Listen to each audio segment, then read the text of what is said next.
Okay, welcome back to another video. This one's going to be on Nina, the 1983 BMW R65 LS. We'll just give you a nice little look at Nina. Bit of a close-up, so you can see what a wonderful machine she is.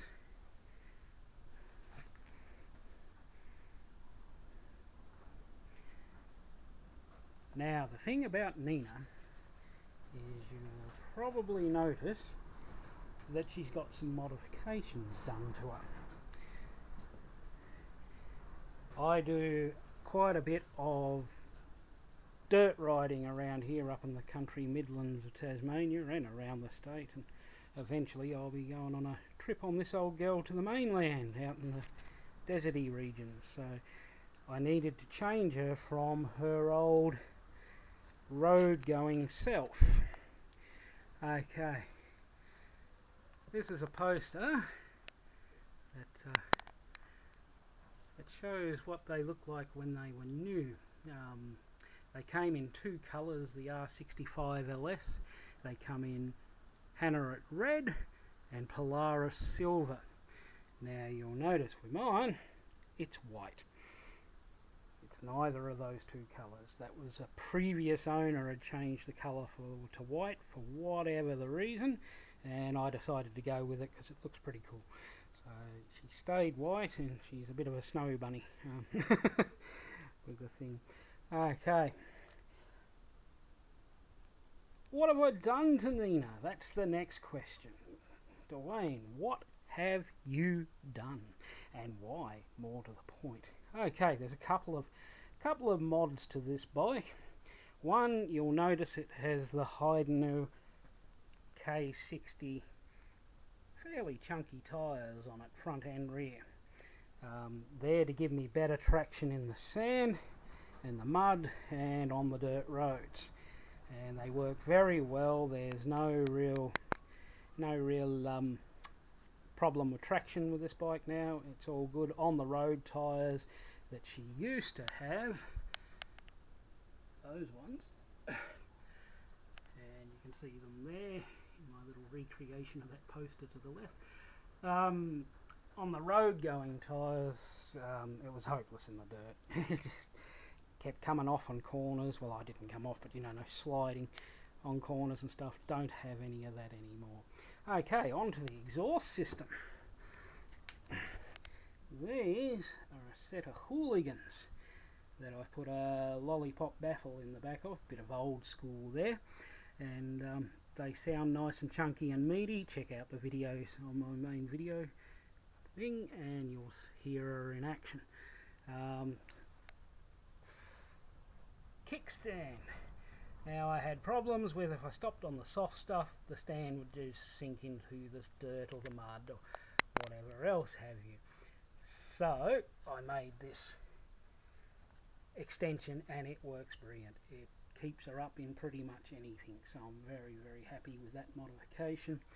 She's got LED driving lights, and I made up some cages to go on them just to protect them from the stones and stuff like that. They're a safety feature. They work very well yet again. Headlights also got a cage because I had a couple of sports bikes once kick up a bunch of rocks on me and break my headlight, so I don't want that to happen again. That's no good. You'll note with this bike it has twin leading discs which stop you on that proverbial dime, as the Americans say, and it's all good. Fitted a watch, which is very handy to keep track of the time and everything like that. She has power outlets and a voltage gauge there that lets me know what sort of volts I've got. Panniers, of course, at the back. She's got my little divvy bag on the back, which has got all my tyre changing gear and first aid and all that sort of stuff. Matches, always good to have on the bike. Yeah, so that's some of the little mods I've done to the bike, and they all work very well. Still got the original owner's manual with it right here. Got all the tasty bits for the bike. how to maintain it and do all that sort of stuff, always handy to have the owner's manual. Under the seat you've got your toolkit, etc., which is good, carries all your tools and all that sort of stuff and keeps you out of mischief. So I suppose some of you are asking how I got into restoring bikes and doing bikes up and all that. Well, the first one I ever really took a serious restoring to was this 1940s Frances Barnett Villiers that I restored back in the day. She was a ripper little bike. Some of my friends on here will remember that one, and she's what really kicked it all off for restoring and stuff like that. I found that in a barn and bought it for 50 bucks. Everything you see there that was black was originally surface rust and moss. So yeah, it took a while to bring her back to life, but I got her there. That was my first attempt. What we've got is, why do I tour on the dirt? Well, I tour on the dirt because I love to get out there, love to get amongst it, love to see our natural state, and you can't see it all on the bitumen. You've got to get off onto the dirt, and you've got to do that. Ideally, a BMW GS would be the bike I'd need, but as I can't afford one of those, I've gone for the next best option. I've turned an LS into a GS, and as I comically call it, my BMW R65 LS GS. So yeah, that's the way that I have done that. Yeah. The bike runs very, very well. It will do many kilometres, very happy, with no real maintenance to speak of. It just lopes around all day long, you know, for days and days. It's very low maintenance, this bike. I keep the oil up to them, all the oils, and that's pretty much it. They're good, and every now and then do the tappets, etc, etc, etc. Pretty foolproof bike. It's the ultimate machine for touring, as BMW say, and they weren't wrong. They definitely got it right. Now I'm hoping this records, because I've been having very problems with the sound on the camera. It's, yeah, very strange. Cheap camera, I need to get a new one. I found that when I put it in the waterproof cover, you can't hear the sound at all because the waterproof cover stops the sound. Now, why design something like that? It's just silly, really. But that's my rant for the day. Me and this bike have covered many kilometres in the past. It used to be my daily commuter to go to work in the city of Hobart, which is 100 kilometres away from me, so that was a 200 kilometre round trip, 5 days a week for years and years, and that's quite a few kilometres when you add all that up. And she did it no problem. Now, I don't think any other bike would have, you know, any other maker bike would have done that for that long with such little maintenance.